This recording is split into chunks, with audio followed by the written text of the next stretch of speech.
Hi everyone. In this video, we'll discuss about the trusted cloud computing. Trusted cloud computing can be viewed as computer security architecture that is designed to protect cloud systems from malicious attacks and intrusions to ensure that computing resources will perform its functions in a specified predictable manner.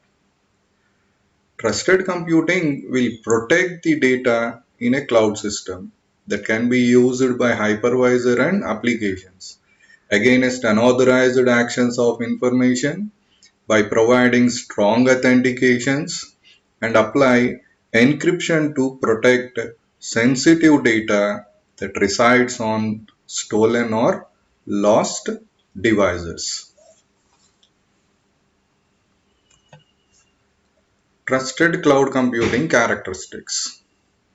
In cloud computing system, there is a possibility of multiple processes running concurrently. Each process can access required memory location to execute instructions. The execution and memory space assigned to each process is called protection domain. If the process in execution requires more memory space than allocated, it can use the extended memory like virtual memory. I hope everyone knows about the concept of virtual memory. If at all we are having a RAM space of 4 GB, once the 4 GB is filled up with the instructions and operating system, if the processor needs extra memory and that can be allocated from HDD, and that we use it to call it as a virtual memory.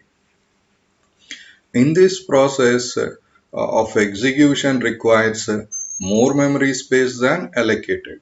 It can be used specified as an extended memory like virtual memory. A required protection mechanism can be applied to protect such types of memories and data on the memories from unauthorized modification. In trusted computing, TCP plays a key role. TCP means a trusted computing base.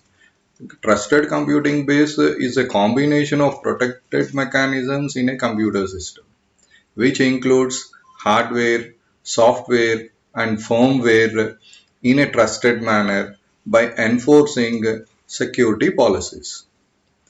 TCP must also provide memory protection and ensures that the process from one domain do not access memory locations of another domain. The security perimeter is the boundary that separates the TCP from remainder of the system. A trusted path allows the users to access the TCP without being compromised by other processes.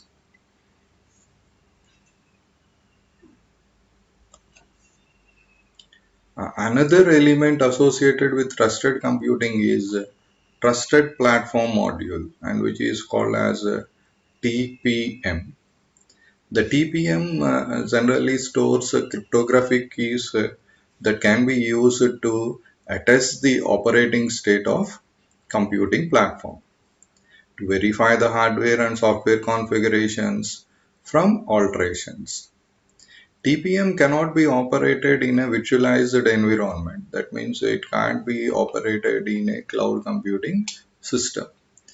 In addition to the trusted computing system, it must be capable of enforcing mandatory access controls, and which used to be specified as MAC rules. The range of concerns about security, the performance of the system, the cost incurred to design the system, the controls that can be applied on system, availability of the data in a system, resiliency and vendor logins.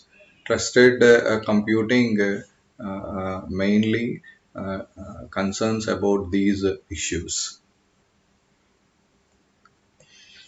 There are critical questions which can be asked to address the concerns regarding the trusted computing.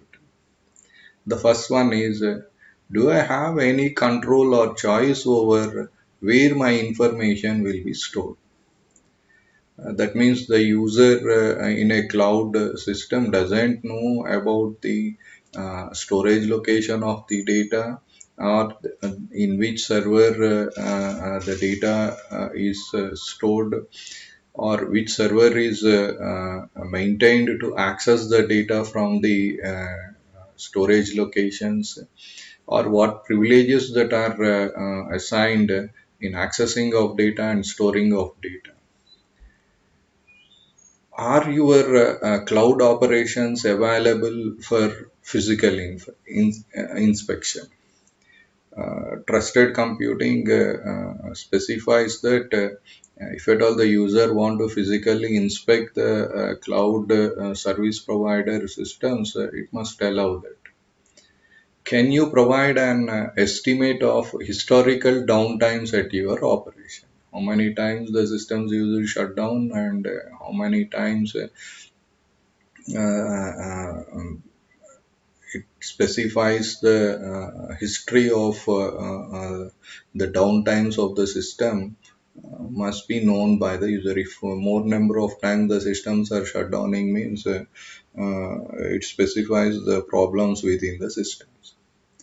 Are there any exit charges or penalties for migrating from your cloud to another vendor cloud operations? Generally, the cloud users, what they think of is at a certain year, this provider is providing services at a cheap cost, at a best affordable prices. Then the user subscribe and access the cloud services, and they feel that the accessing time is very high, and so that there is a more delay that incurs in accessing of services from cloud service provider, so that is frustrated with that service provider and want to move from one provider to another provider. At the time, the service provider to whom you have registered must allow the user to transfer or migrate his data from this service provider to the newly registered service provider. Can you provide documentation for your disaster recovery policies and procedures, and how they are implemented? And the documentation helps the cloud user to analyze about the disaster recovery procedures and mechanisms. And these are all the concepts relevant to trusted computing.